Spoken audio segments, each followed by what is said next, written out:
Hi guys, welcome back to the channel. Welcome back to another episode of Heritage Railway News. This is your channel for anything in regards to restoration projects, mainline movements and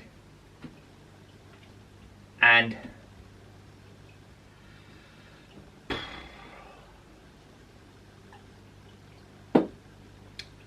you know what? I can't bother with that intro. You've seen the fun now.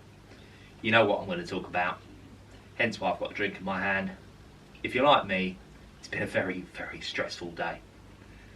Let's get into it.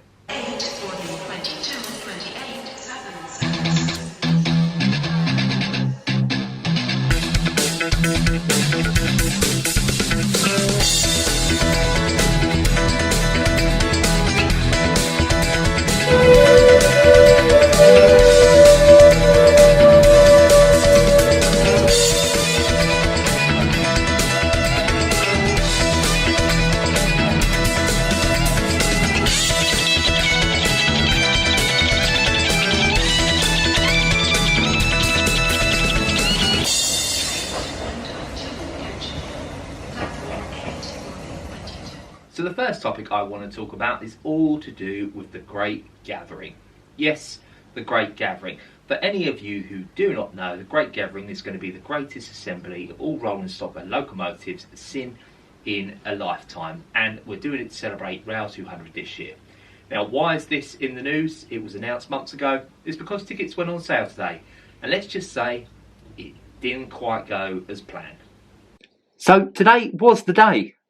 The Great Gathering tickets went on sale at 9 o'clock today on the 31st of January. Now, for those of you who are not aware of what this event is, this 3-day festival will feature more than 50 iconic vehicles from the past, present and future of the railways and mark the first time in over 50 years that the train factory has been open to the public. Now, unfortunately, that didn't quite go to plan. After mere minutes of the tickets going live this morning, the website was met with overwhelming demand to attend this once-in-a-generational event. Sadly, Alstom events were clearly not up to the task. First off, it was not loading and kept saying it was timing out and the gateway was private. Next, we were then led into a virtual queue which gave you an allocated time slot to get into the site and obtain the tickets. After several attempts myself, each of which ended up being crashed again, you then finally managed to get into the site and go to the checkout. It then decided to keep all the tickets you had collected in your basket, so then you ended up with 400 tickets to purchase. Now, I appreciate the organisational host of the event trying to keep people up to date throughout the day, which they did as best they could. But that soon went quiet after they realised what a shoddy company they had used to distribute the tickets, as was clearly the case. Now, after all the day wasted, which myself had estimated to be around 6 hours of trying since 9 o'clock this morning, the site has now been disabled and the tickets have been suspended. As of now, the tickets will go live again next week at some point, so make sure you keep eyes peeled to socials as to when that will be. Now, one thing I has to be noted in the grand scheme of things is 10,000 tickets is not really a lot. Plenty of people have stressed it won't sell out, but let's face it, train spotting has become pretty trendy again in these past few years, with the likes of Francis Bourgeois bringing train spotting to a new audience, Jeff Marshall vlogging around London on the Underground, or Pete Waterman bringing model railways into the spotlight with some sort of railway-related project. It seems to be more popular than ever, and if you take into account the overseas visitors who will want to see this amazing gathering of engineering marvels, then 10,000 a day is really not a huge amount of footfall allowed for attendance. If I were to make a suggestion myself to the organisers, then it would be to add a few extra days on, such as maybe Thursday and the Monday either side, to allow for more people, as now for myself and probably a lot of people have the same sentiment. I'm a little bit worried about securing my spot for this once in a lifetime incredible event.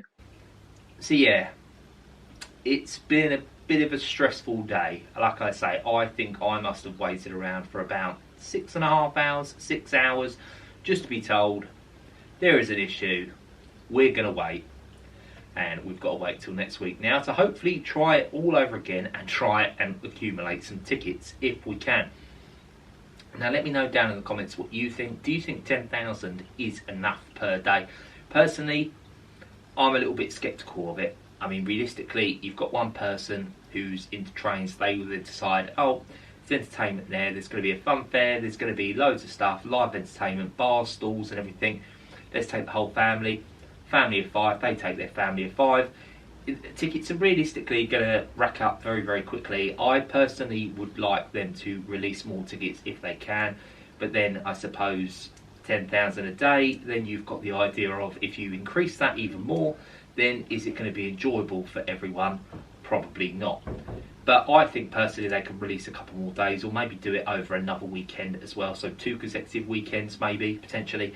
I know they're trying to work with a lot of different locomotive groups. Obviously they've got Sir Nigel Greasy there in the promo photos, they've got British India Line there as well, so it's very difficult probably for them, so I appreciate that. I just think realistically it's I don't know, let me know in the comments what you think. I just don't think 10,000 tickets is enough per day personally, and I don't think they were anticipating the overwhelming demand that they had today. I mean, that website was absolutely ridiculous. Bear in mind, I was trying to work today as well, and I was constantly checking my phone. I think at one point I had been in the queue on 4 different devices and kept getting chucked out of all of them.